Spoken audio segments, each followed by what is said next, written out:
আপনি কি জানেন ফেদার কি দিয়ে তৈরি হয় এবং এর বানানোর প্রসেসগুলো কি কি? ফেদার দুইটা পাখির পালক দিয়ে তৈরি হয়। একটি হাঁস যেটার দাম খুবই কম এবং একটি হলো রাজহাঁস যেটার দাম খুবই বেশি। আর একটি আদর্শ শাটলককের ওজন হয়ে থাকে 4.75 থেকে 5.50 গ্রাম। সর্বপ্রথমে একটি কর্মী তার ফেদারের যে মাপ আছে, পাখার যে পালকের যে মাপ, সেই মাপ অনুযায়ী কেটে নেন।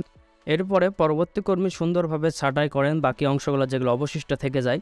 আর যদি এক্সট্রা অনেক কিছু বা অবশিষ্ট কিছু থেকে যায় তাহলে আমাদের ভালোভাবে আমাদের কিন্তু যে ফেদার সেটা হবে কাজ করবে এবং খুব বেশি উপরে উঠবে না। ওকে, তাহলে এরপরে বাকি যে অংশগুলো আছে মানে যেগুলো আমাদের কাটা হয়ে গেছে ওগুলো পরবর্তী যে কর্মী আছে কর্মীগুলো আঠার মাধ্যমে ফেদারের যে পূর্ণাঙ্গ যে রূপ সে রূপ দিতে থাকেন।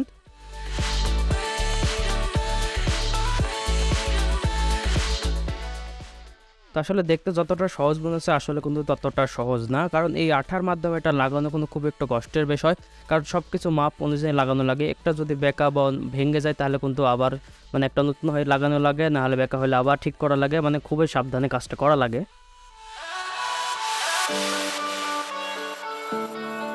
আর এটা যত ভালো হবে তত আর স্পিড বা গতিসীমা তো বাড়া যাবে।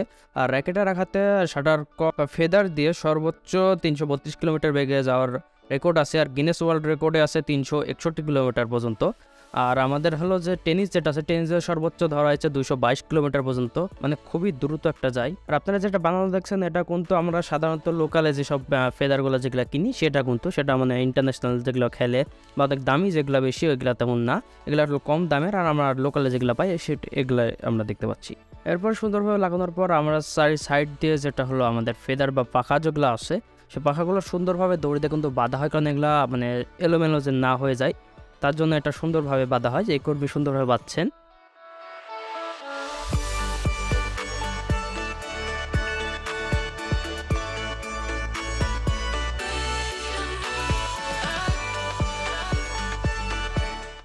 তো সুন্দরভাবে বাঁধার পর আর যে গোড় আছে গোড়টা সুন্দরভাবে দেখতে পাচ্ছেন যে সুন্দরভাবে মসৃণ করা হচ্ছে, কারণ এটাই হলো মেন। এটা যত সুন্দর হবে বানানো বা মসৃণ হবে তত আমাদের যে খেলার এক্সপিরিয়েন্স সেটা খুব ভালো হবে আর জিনিসটা খুব উপরে উঠবে।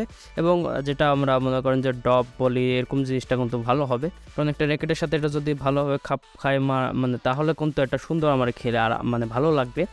আর দেখতে পাচ্ছেন এরপর সৌন্দর্য বাড়ানোর জন্য সে টেপ কিন্তু দেওয়া হয় এবং আরেক কর্মী চারি সাইড দিয়ে কিন্তু এটা আঠা দেখতে পাই, আঠা জাতীয় কিছু একটা দিচ্ছেন। এই আঠা দিলে অবশ্য আমাদের যে ফেদারের যে পাখাগুলো আছে পাখাগুলো আলাদা হয়ে নেওয়া যেতে পারে, তার জন্য এটা করা হচ্ছে। এবং কিছু করার পরেও কিন্তু যত আমরা খেলি খুব জোর মনে করেন একটা দিন সর্বোচ্চ এটা টিকে না, আস্তে খেললে অবশ্য টিকে, কিন্তু জোরে যদি আমরা খেলি বা জোরে মারি তাহলে কিন্তু ভাই একদিন টিকে না, এটার রেকর্ডও আছে। মানে একটা ফেদার বেশি সময় যায় না, জোরে যদি খেলা যায় তাহলে মনে করেন সব শেষ।